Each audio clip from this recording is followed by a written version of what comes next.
In October 2019, the American Psychological Association introduced the 7th edition of the APA Publication Manual, which replaces the 6th edition published back in 2009. In this video, we'll go over the 17 most notable changes on citing sources, formatting paper, and writing inclusively and bias-free. Hi, I'm Jessica from Scribber, here to help you achieve your academic goals. Let's start with the most notable changes in citing sources. Number 1. The publisher location is no longer included in the reference. The publisher, in this example Simon & Schuster, is placed right after the book title, without including the city and state New York. Number 2.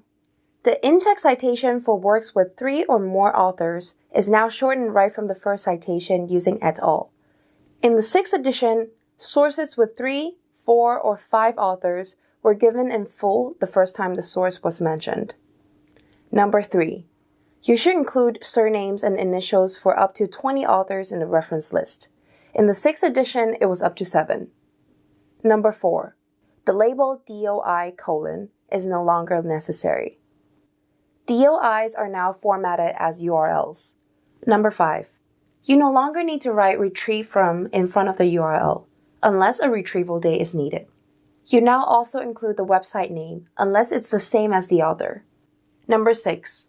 For ebooks, the format, platform, or device, for example, Kindle, is no longer included in the reference.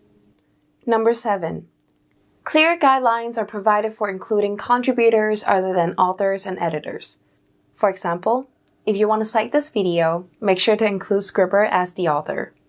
Number 8. Dozens of examples are included for online source types such as podcast episodes, YouTube videos, and social media posts. The 7th edition of the APA Publication Manual includes guidelines on inclusive and bias-free language for topics such as gender, age, disability, racial and ethnic identity, and sexual orientation. Number 9. The singular they or their is endorsed as a gender-neutral pronoun.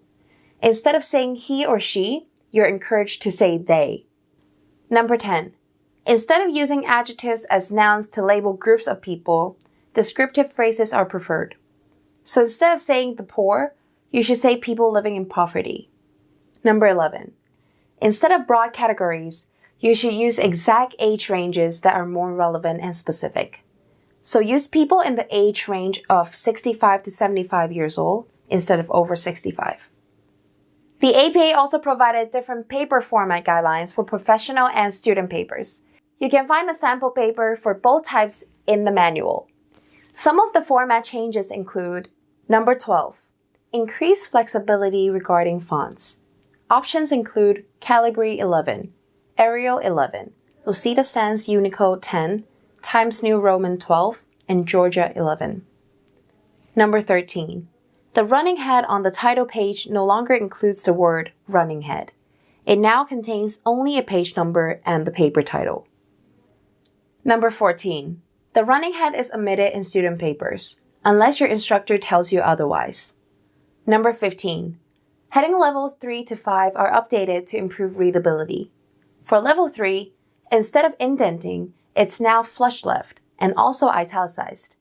Level 4 headings are no longer italicized. A level 5 heading is now bolded.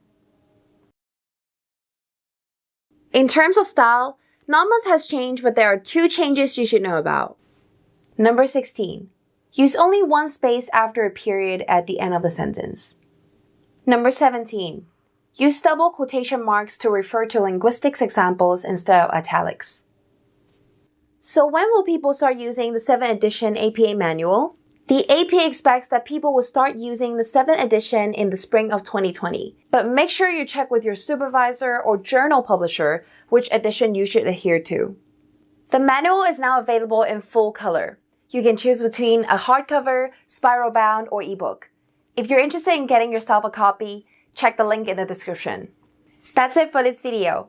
Make sure you give this video a like, and if you have any questions about the new changes, ask away in the comments.